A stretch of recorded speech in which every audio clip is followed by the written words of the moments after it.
It's good to see all of you. Good to see smiling faces, especially at a time when there's been a lot of grim news recently. So really, really good to see all of you. It's funny, I said after my initial update in July with Hurricane Beryl and August with Hurricane Debbie that I hope we don't have to lead off each of our ZoomFormation calls with a hurricane update. But here we are again. So I think you all are aware that Helene uh, inflicted damage on at least 9 of our 31 districts: Florida, Georgia, South Carolina, North Carolina, Tennessee, Virginia, and the southern part of West Virginia. It appears that Western North Carolina, District 7670, got the worst of this one. You've seen news reports. You know that there are some communities that have been essentially eliminated. There's still hundreds of people missing. And I'm sad to share that at this point, not all of our Rotary members in that district have been accounted for yet. We're certainly hoping for the best there. Asheville, North Carolina, has received the bulk of the media coverage. It's a city with a national brand, and it's an area certainly with mass devastation. So I understand that, but there's still a massive communications outlet or outage across that district. There are over 600 communications towers that are gone, not like damaged, they're gone. And so we know that there are rural towns and communities within a 75-mile radius of Asheville that are also hit very hard, and they're isolated. There's lots of work to do there. Cookie, thank you for selecting or bringing forward that Fred Rogers video. You always do such a nice job with that and with planning these information calls. Chris Justice, Sean Patty, thank you as always for your planning and production. And I'll thank in advance our other presenters who will be here to talk about the upcoming summit and about some of our polio celebrations coming up. But that Fred Rogers video, it says so much about helpers. And of course, it was recorded decades ago, but it really resonates today for sure. FEMA and the National Guard and the American Red Cross and their other organizations, they're experts at disaster relief. Providing immediate life-saving and sustaining supplies and services. Rotary's not really in the disaster relief business, at least as an organization, but boy, there have been many individual Rotarians who have really stepped up and played significant roles in providing immediate relief to Helene. It's been inspiring to watch the selfless service of so many leaders. Even from outside our zone, Pigeon Forge Rotary Club, which is in Zone 30 in Tennessee, with nobody asking them, set up a command post in Newport, Tennessee. Newport's in our zone. It's in District 7570. We don't have a club there, but the folks in Pigeon Forge remembered all the help they got during the wildfires, and they set up at a church there and are helping the residents of that county. So it's people across our zones stepping up. It's even people outside our zones coming in to help with this immediate relief. Now, I did attend a call last night, and the folks from District 7670 said they're actually, in terms of the immediate relief, they're actually oversupplied in some areas. They have warehouses that are full or nearly full. They got more bottled water than they can handle, which is amazing. Just tells you the kind of relief efforts that have taken place. So the advice that was provided was that at this point, if you don't already have an arranged spot for supplies to land, don't send them. If you have an arranged spot, great, send them. And if you do want to send supplies to District 7670, I will put in the chat a little bit later an email address for Governor-elect Alex Portelli. He's affectionately known as Alpo.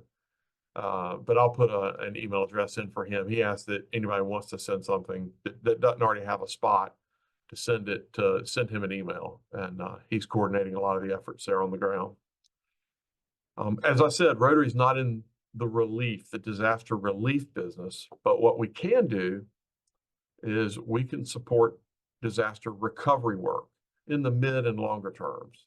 This is after the relief organizations depart. Following Hurricane Ian, which was in 2022, the 8 districts in Florida banded together to rebuild communities on the Gulf Coast of Florida. They have developed fantastic disaster recovery plans. And frankly, what they have done serves as a great template for the rest of us. I thank Florida for being so free to share what they have learned along the way.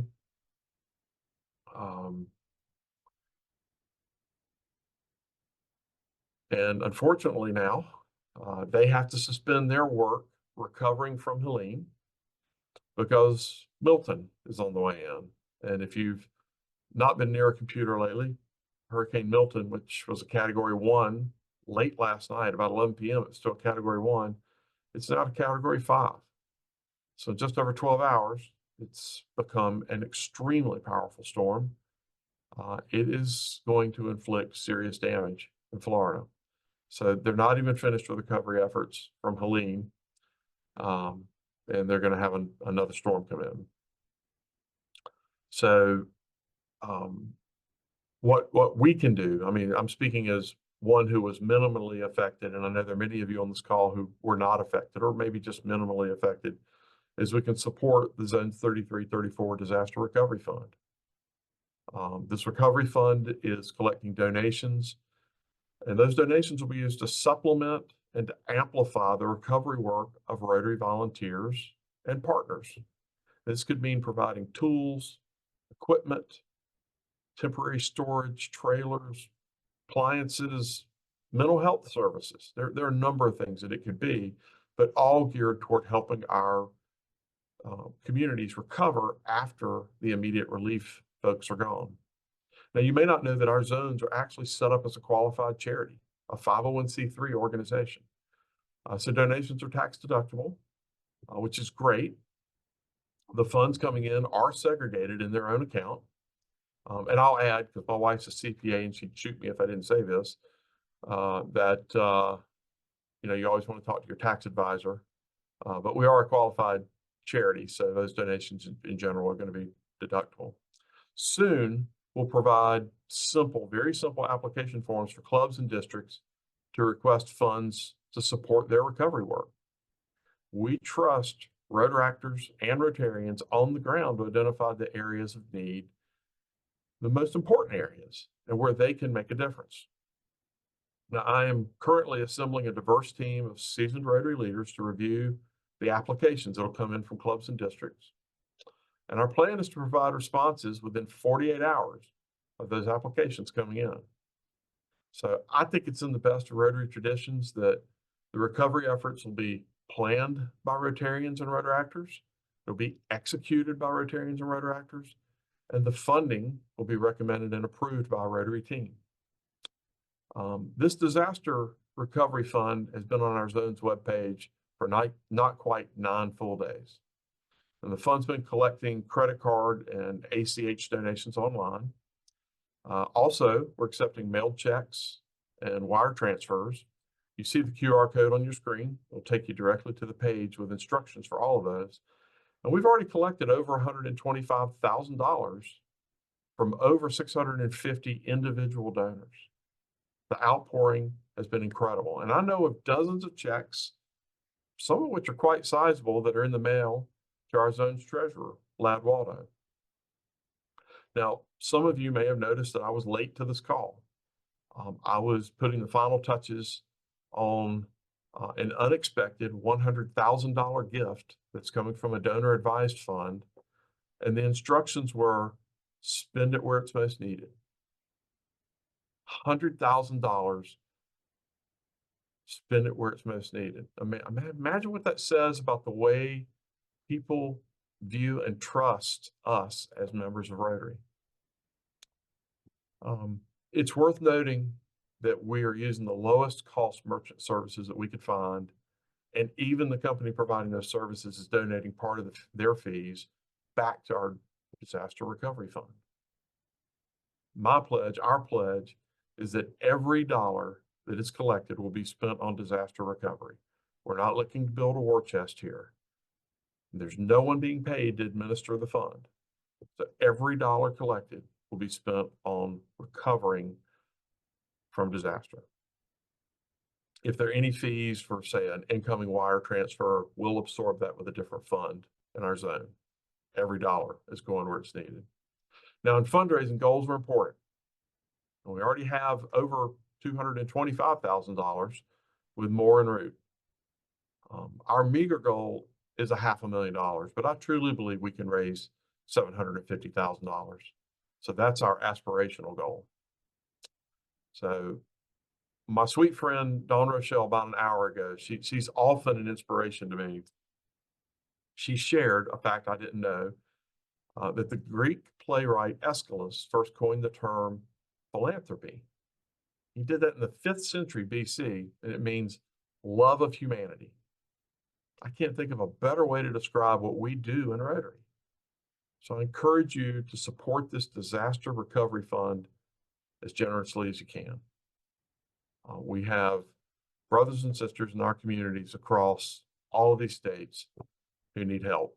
And we know that we're going to have another disaster coming this week.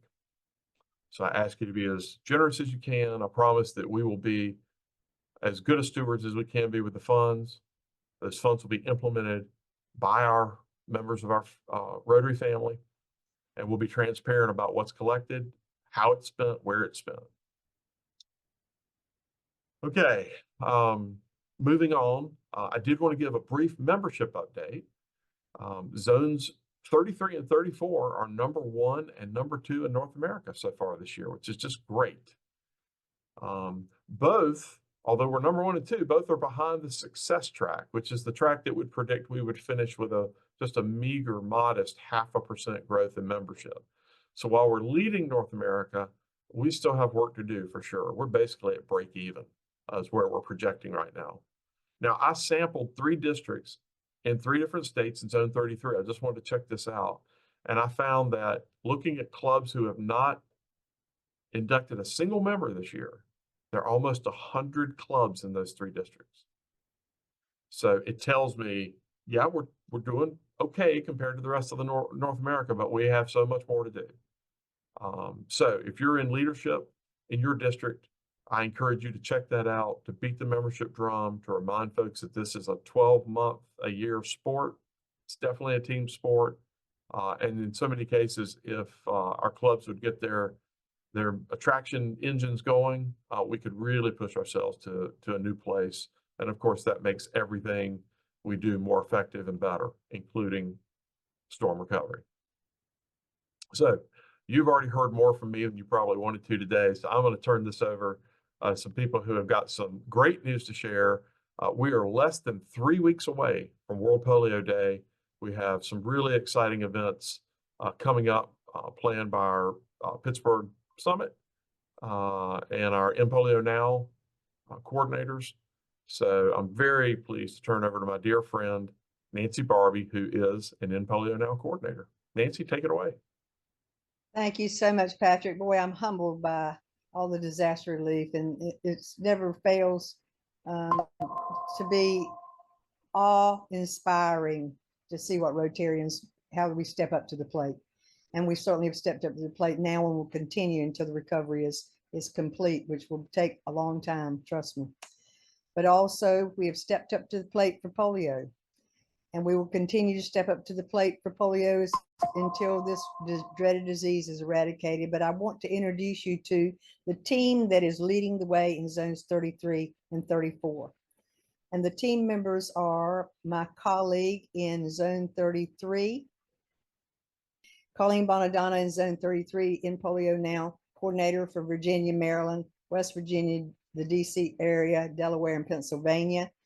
Then we are looking to our zone 34 team members and in Polio Now coordinators, Jeff Michaelman for Florida, Bruce Azevedo for Georgia, Lindsay Kanchenko for the Caribbean, and Kim Walden is our Polio Plus Society lead, but also our graphic designer and our web designer and everything media. She runs the Polio Plus Society Facebook page and fixes all of our media posts for us as well. So thank you to this whole team. Great team to work with. Now I want to show you a video. As you know, the video or the torch, walking the torch, the countdown to history. And we've been walking a torch showing that we are carrying the torch to end polio now throughout our zones. And it started in 34 and it will continue and make its way all the way up to Pittsburgh.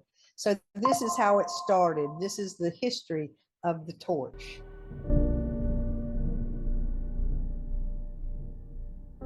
In 1985, Rotary International dedicated itself to eradicating polio.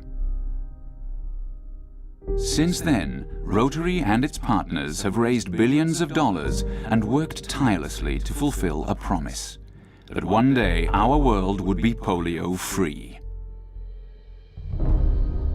That day is almost here. On March 27, 2014, India, a country of more than 1 billion people, was declared polio-free.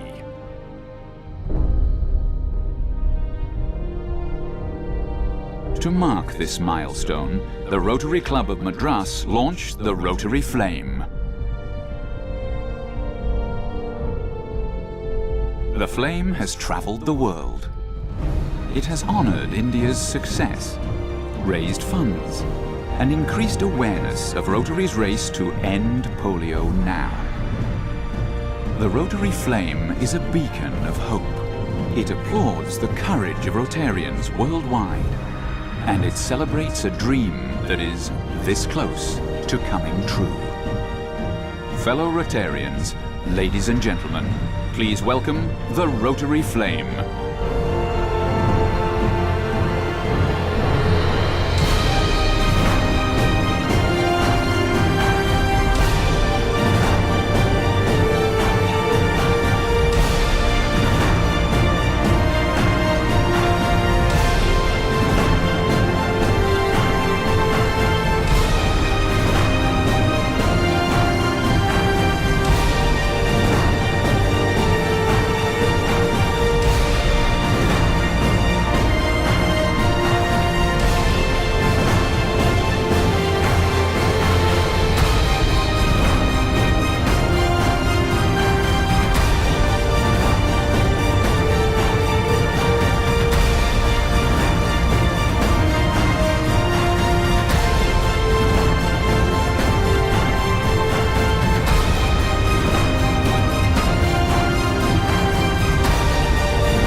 fellow Rotarians, this is our Rotary Flame.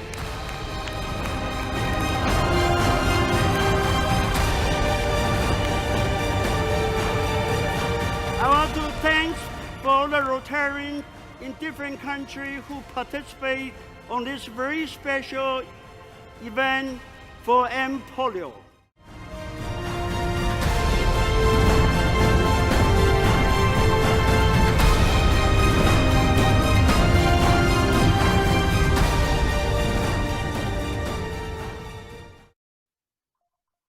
So come with us to Pittsburgh and help us carry the torch and help us carry the flame as we eradicate polio.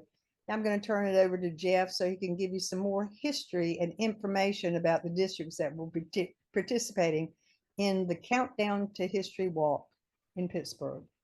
Jeff? Thanks, Nancy.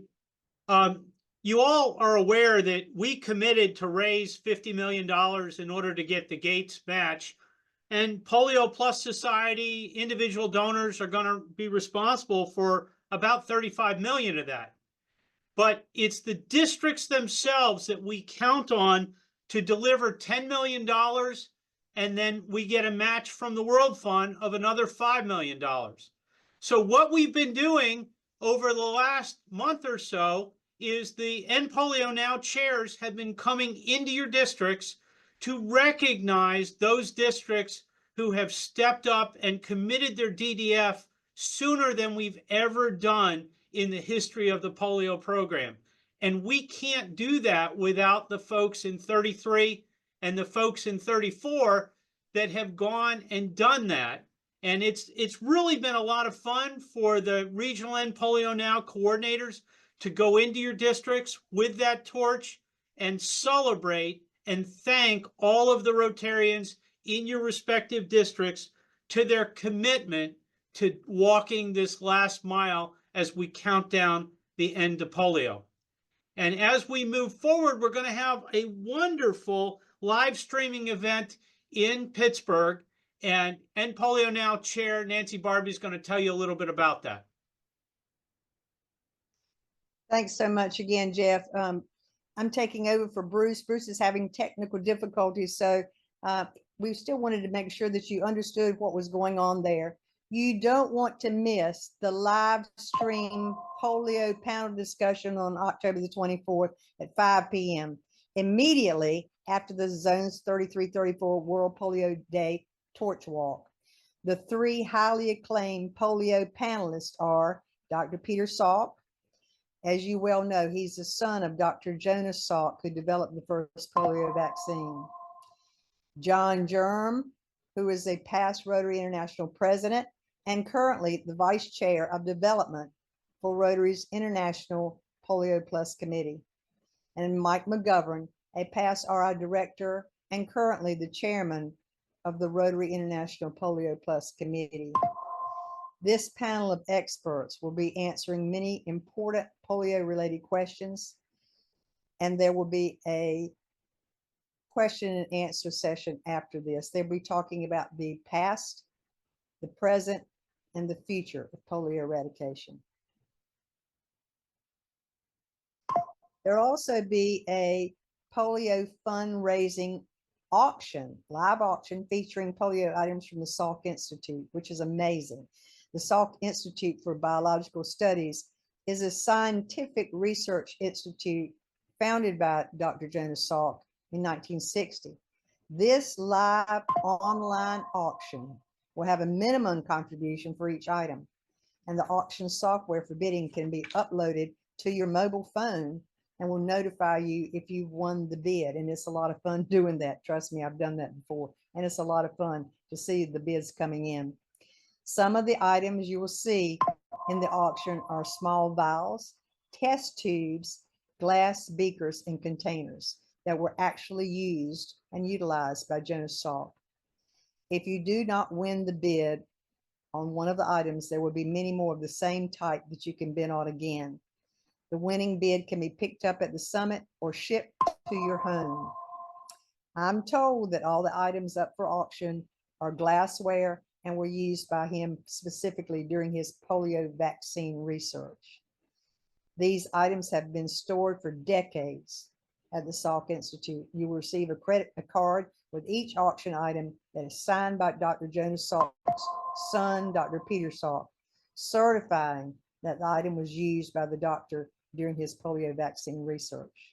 Now, talk about memorabilia. I'm going to turn it over to Colleen. Thank you, Nancy.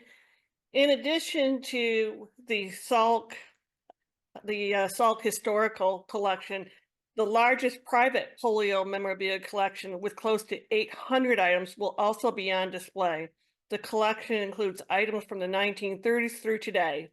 Vaccination items, as you see on the pictures here, banks, toys, journals, advertising, braces, books, and much, much more.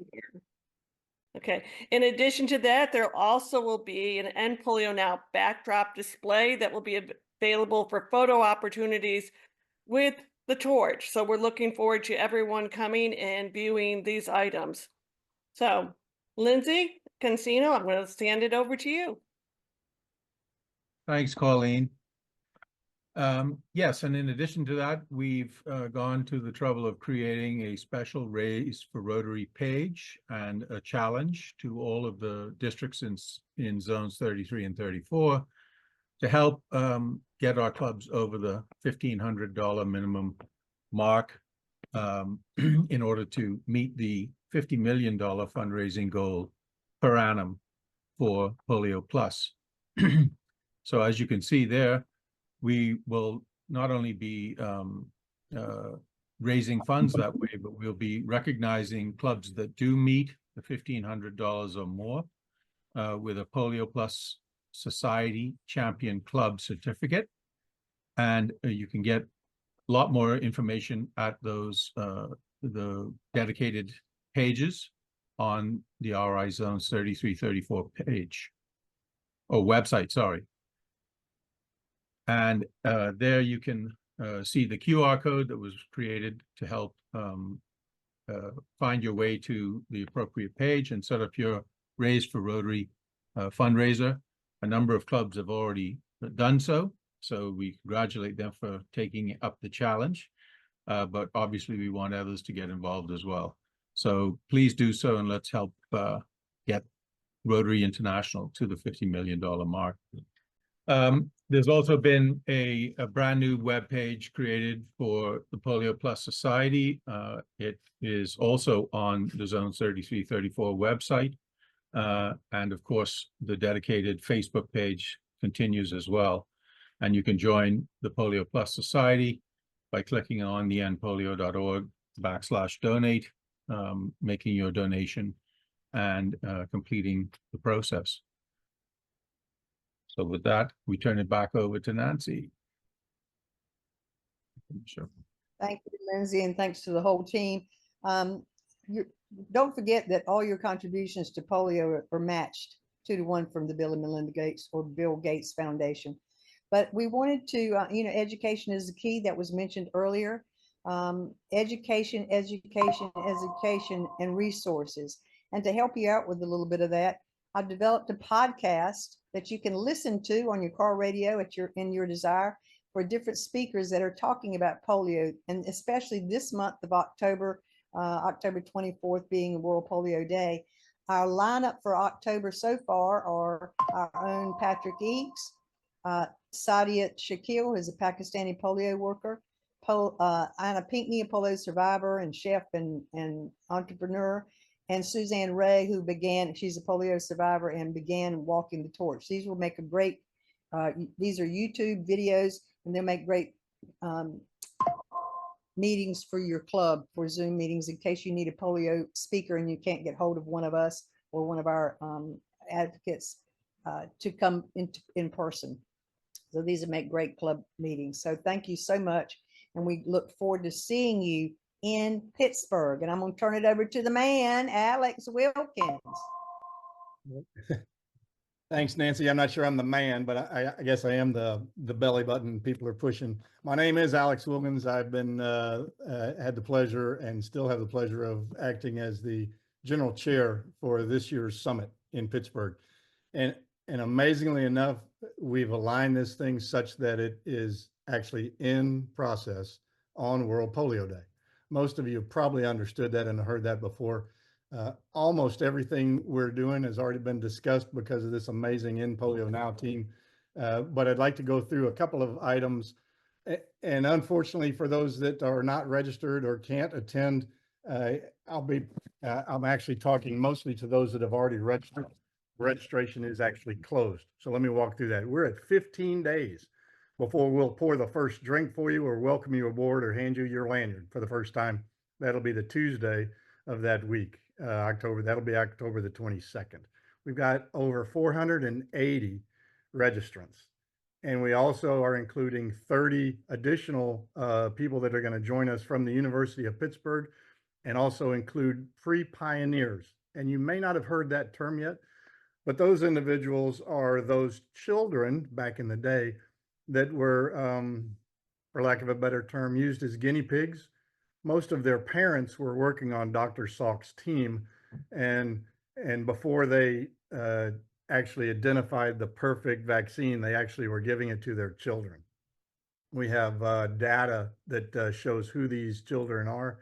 Most of them are in the 75 to 85-year-old range now, and a lot of them still live in Pittsburgh. And we've invited them to the Thursday afternoon events, and they will be with us there.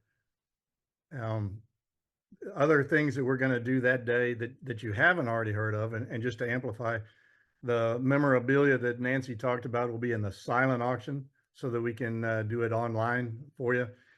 In the live auction, I want to bring a point. The torch you just saw, I believe, and Nancy, add in if you can, I believe there were 5 of those torches made. Is that right, Nancy? Put you on the spot. I hope you didn't disappear on me. I've not disappeared. I'm not aware of 5, but I knew of at least 4 that were there. And it did begin in India. Suzanne Ray picked it up in India, and then she carried it throughout the world. And it ended up in Brazil at the convention, as you saw in that video.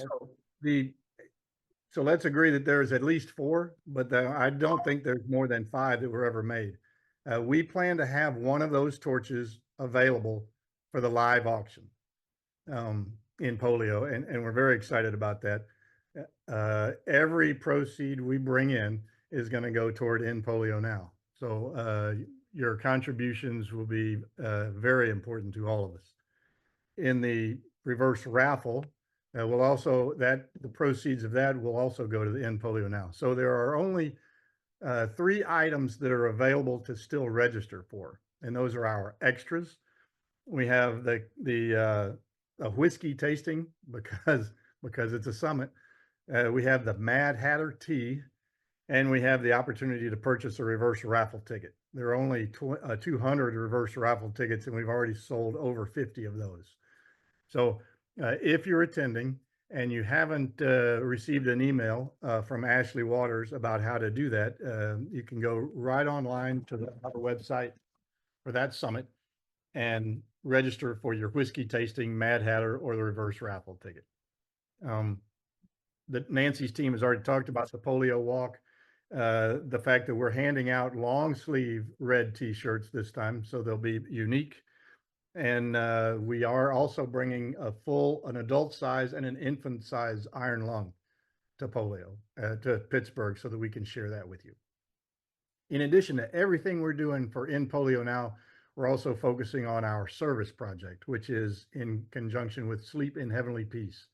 And we will build beds for children in the region that don't have a bed to sleep on. They were coming into the hotel, and we will actually be doing our hands-on service project there in the hotel. All of these things have been disseminated through probably what you think is more than enough emails. But if you have any questions, I'll be in a breakout in just a little while, and I'll answer any question you've got. And I do very much appreciate y'all's time. Who am I passing to? That's going to be me, Alex. Thank you. I will deem this to be passed at this point. So thanks so much. All right. Awesome job, guys. Patrick's message was amazing. Polio team, you guys did an outstanding job. And Alex, thanks for the important update on our festivities in Pittsburgh. We do, of course, have some upcoming events. I'm going to highlight those real quick. Our next MAP webinar, these are very well attended and extremely well produced, guys. Monday, October 14th is the next one, 5:30 p.m. And you can register for that on DACDB. Next up, we have our Foundation Matters monthly webinar.